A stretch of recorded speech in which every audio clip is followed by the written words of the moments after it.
Steve Bannon joining us now. Speaking of Trump and rally, Steve Bannon, the mastermind of the Trump 2016 victory. He was the chairman of the campaign. Steve, also the chairman of AC4, Citizens for the American Republic. You can follow them on Twitter at CitizensAR. And he's also the chairman.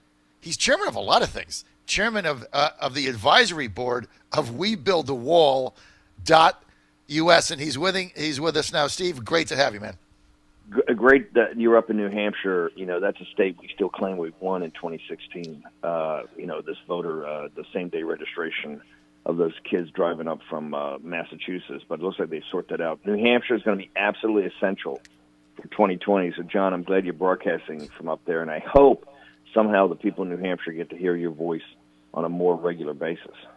Well, we've got a couple opportunities. That's one of the reasons I'm here. Hopefully, we're going to get picked up by one of the major radio stations in the next couple of weeks. I'll keep everybody informed on that. But send me your good thoughts as I try to get this done.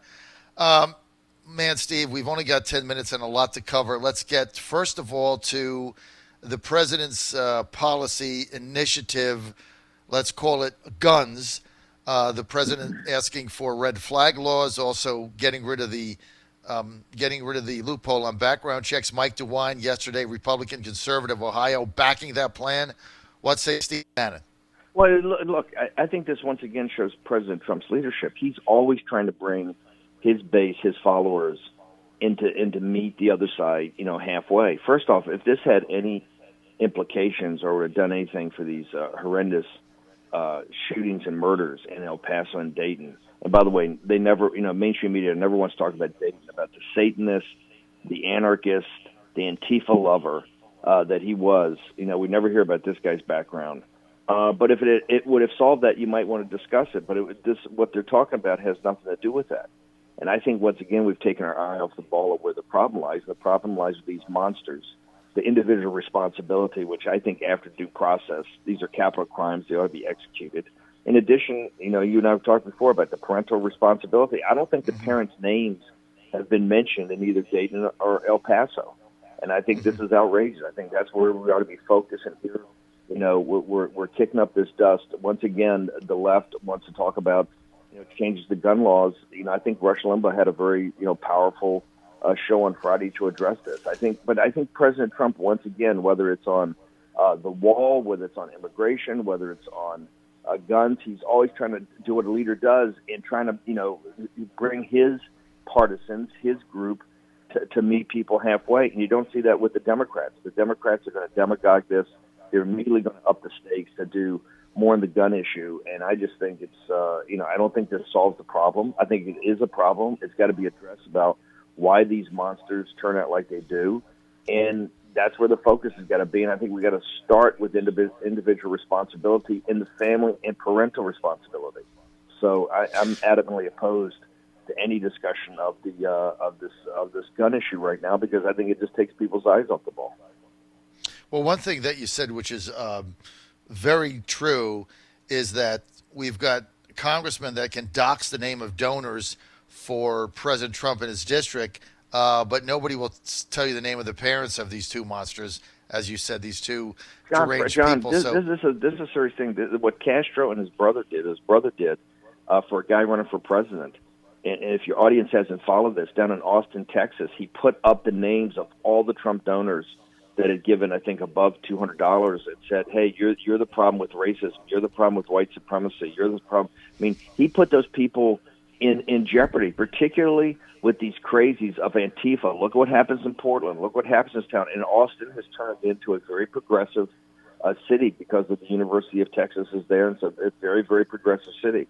He endangered the livelihood and the lives of those people. And this is, they're politicizing, political speech. They're weaponizing political speech. And this is just not acceptable. And he really hasn't been called out, except for a couple of people on talk radio and a couple of people on the conservative side. Is basically he has not been called out at all. And this shows you how dangerous these Democrats are being radicalized. This is not, look, I come from Virginia. I'm from a Democratic working class family in Norfolk and in Richmond, Virginia, right?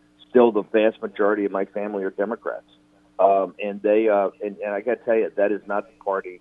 When I grew up with my mom and dad and grandparents, this is not the Democratic Party of that era, right? These people, this has been radicalized, and nobody calls it into account. And yet, we put the burden. President Trump, once again, trying to be a leader, right? Trying to do what he believes is right for the nation, is trying to get into engaged conversation with Pelosi and these other people to bring his base to some sort of compromise. Yet you never see a compromise. Just watch, and don't take this from me. People should just watch what happens to this gun debate and what the Democrats do with it. I also don't think they have any intention of giving President Trump any type of political win that President Trump might be use in the suburbs, so to speak, with more moderate voters. So I just think that this is an exercise. I think if people, John, I know you've got very strong opinions of this, and as you know, I've always been a huge advocate of you as one of the Trump leaders in Virginia, and to take a bigger leadership role there. Because, as I say when I introduce you to these gatherings they have here, I think you've got your hand on the pulse of the Trump base probably better than any talk radio host in the country. Thank you. Well, it's a lot of my base is pushed back against this. Except for on this case where you've missed it tremendously, but that's okay. That's what leadership's about, John. I understand you're trying to be a leader here. Sometimes you got to take unpopular positions, and the president's instincts. His political instincts have been uncanny. They've not failed him. I think in this instance, he believes that he's got to get something done, and I think what they've proposed makes sense on background. I mean, the whole loophole background checks. I mean, if you're going to have a background check, why have a loophole in it, or why have a background check? Get rid of one or the other. Either get rid of the loophole or just eliminate background checks, which nobody wants to do. So I think the president, sees an opportunity. But look, I agree with you, Steve. The Democrats are not going to want to give him a victory. I mean, I just had one of my people on from the Middle East, Ed Uranian in Cairo, who said there's so many people in the State Department that are going to queer the deal that the administration is trying to make with the Taliban to get out of Afghanistan before 2020. Not because it's not the right thing to do. They don't want to hand him a victory. I mean, that's sick, right? I mean, these are career people in the State Department. This is why President Trump's president of the United States. This is what he ran against. He ran against this kind of what we call the permanent political class. I don't refer to it as the deep state because it's not deep. It's in your face every day. Right? And this is what President Trump's been trying to do with the State Department, the intelligence agencies, the national security apparatus, the Treasury Department. Right? If you look at every aspect into American people, the working class people's lives, middle class people's lives, that's what Trump's been fighting. Nonstop, and that's global. Whether it's a situation in China, whether it's in the Middle East, whether it's the border wall, every day is a struggle. Every day is a struggle for him because he's taking on all comers. All right. Speaking of China, we've only got about 5 minutes. I've got to get to Hong Kong. Not really getting the coverage it should. Steve, you look at these pictures with thousands and thousands of young people shutting down the busiest international airport for 2 days, just shutting it down. And all they want, Steve, they want freedom. They want liberty. They don't want to be part of the Chinese communist government. They don't want to be extradited. They don't want to be under their thumb. And they're young people, and they want to be free. What do you think is going to happen here, Steve? I tell your listeners, please spend time on this. This is, I think, the most important story in the world right now, and it has been now for a couple of months. These are many of these young people are Christians. Their anthems they sing, or many of these are Christian hymns. They are incredible young people. They have taken beatings. They've taken rubber bullets. They've taken tear gas. They clean up after they do these protests. I mean, it's amazing. They're not backing down. They're like the Patriots, I think, in 1773 and 1774, before the Revolution. These people are just adamant about going back to the original deal their parents signed with the Chinese Communist Party in 1997 in the turnover. What they want is basically the freedoms that were guaranteed to them on that in that turnover. And this has been taken back by the Chinese Communist Party. Remember, these huge issues we have with China is not with the Chinese people. The Chinese people are among the most decent, hardworking people in the world, and you can see this as exemplified by these patriots in Hong Kong. We have an issue with this radical Chinese Communist Party, which is even getting more radicalized. This is a totalitarian, surveillance, mercantilist state, and that is what President Trump's entire trade bill has been trying to do, is trying to open that up and get that to conform to the world free market capitalist system, and they're fighting it tooth and nail. I believe that they're going to. They're already massing PLA troops and riot police on the border in Hong Kong. I don't think these kids are going to back down. So this is going to come, and the free world is going to be called to account. Are we going to allow another Tiananmen Square to happen? Because I think there's some elements, some factions of the Chinese Communist Party around President Xi that would love to crush this protest and to show mainland China and Taiwan that if you stand up for freedom, if you stand up for individual rights, one of the things they're asking for is universal suffrage in Hong Kong. If you do that, you're going to get crushed in China by the Chinese Communist Party. So this thing, and by the way, Hong Kong is the world's third greatest capital market after New York and the city of London. Right now, markets are in turmoil because of this, because these kids are not backing down. Are they going to send in troops, Steve? I think if you've seen they're now sending signals that, hey, this cannot continue. You're bringing this on yourself. We know that on the up in the new territories on the border with China, they are massing. It looks like riot police and some elements, paramilitary elements of the PLA. This is a huge debate with President Xi. The question is that if this happens, the United Kingdom and the United States, that makes the trade deal off the table. And the Chinese economy is going through tremendous perturbations right now. I mean, they need a trade deal. They really need a trade deal, but they understand with President Trump, they'd rather have a new president. So that's why they've slowed down this trade deal. That's why they're in the president's face. That's why they've now been designated a currency manipulator. They've cut off agricultural purchases. This is as hardball as it can get. I happen to believe that they do not want another Tiananmen because they're afraid of what the world will do. However, I don't believe the Chinese Communist Party allows these protests to continue. Now they've shut down one of the biggest airports in the world. The protesters have. I believe the Chinese, at some point in time, with either paramilitary or intelligence forces or whatever, will start to move into Hong Kong, and then the world's going to have to respond to that. The United Kingdom, Japan, and the United States principally are going to have to make a decision whether they back the protesters or whether they're going to call the Chinese Communist Party to account.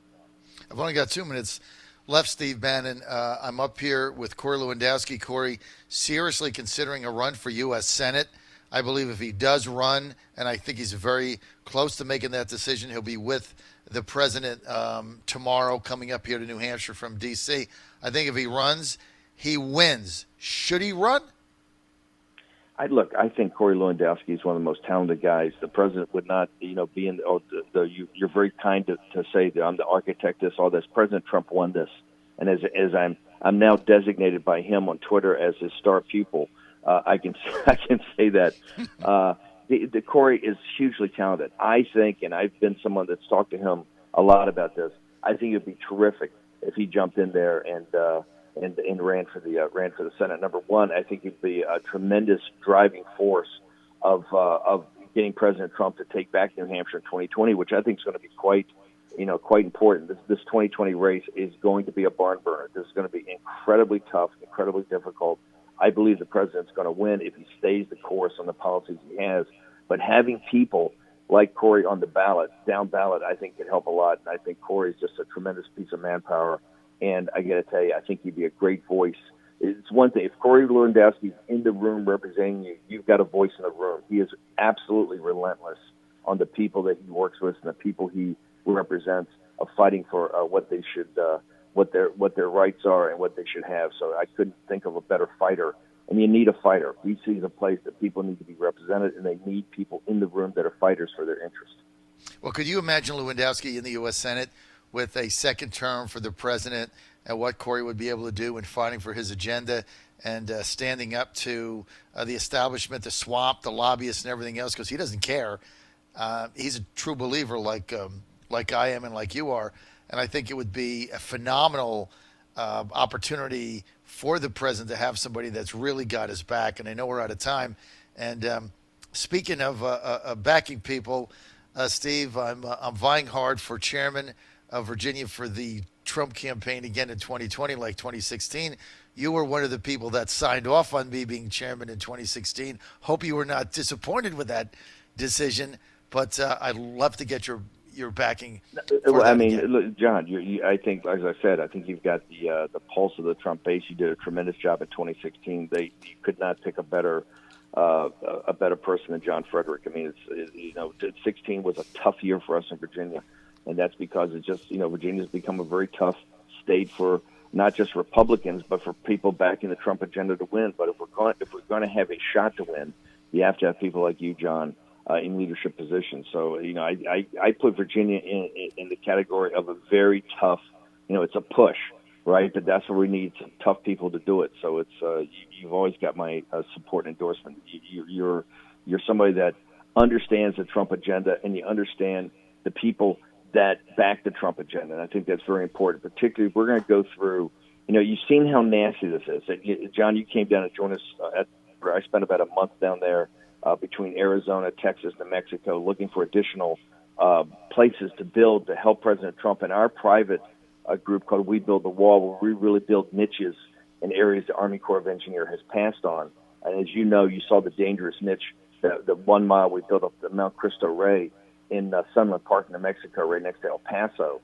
But I will tell you that it is important for people to know the Trump agenda, because we're going to go through this next 14, 15 months. It's going to be brutal. I mean, the Washington Post is a paper that every day says President Trump is a racist in their news stories, not their opinion sections.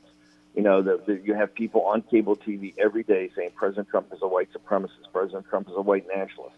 This is only going to get nastier, and that's why I think it's people in these leadership positions at these state levels have got to be people that fully and thoroughly understand the Trump agenda and understand President Trump, because we're going to go through this is going to be a very tough ride. Steve Bannon, I want to thank you for being with us. You got to go to a meeting.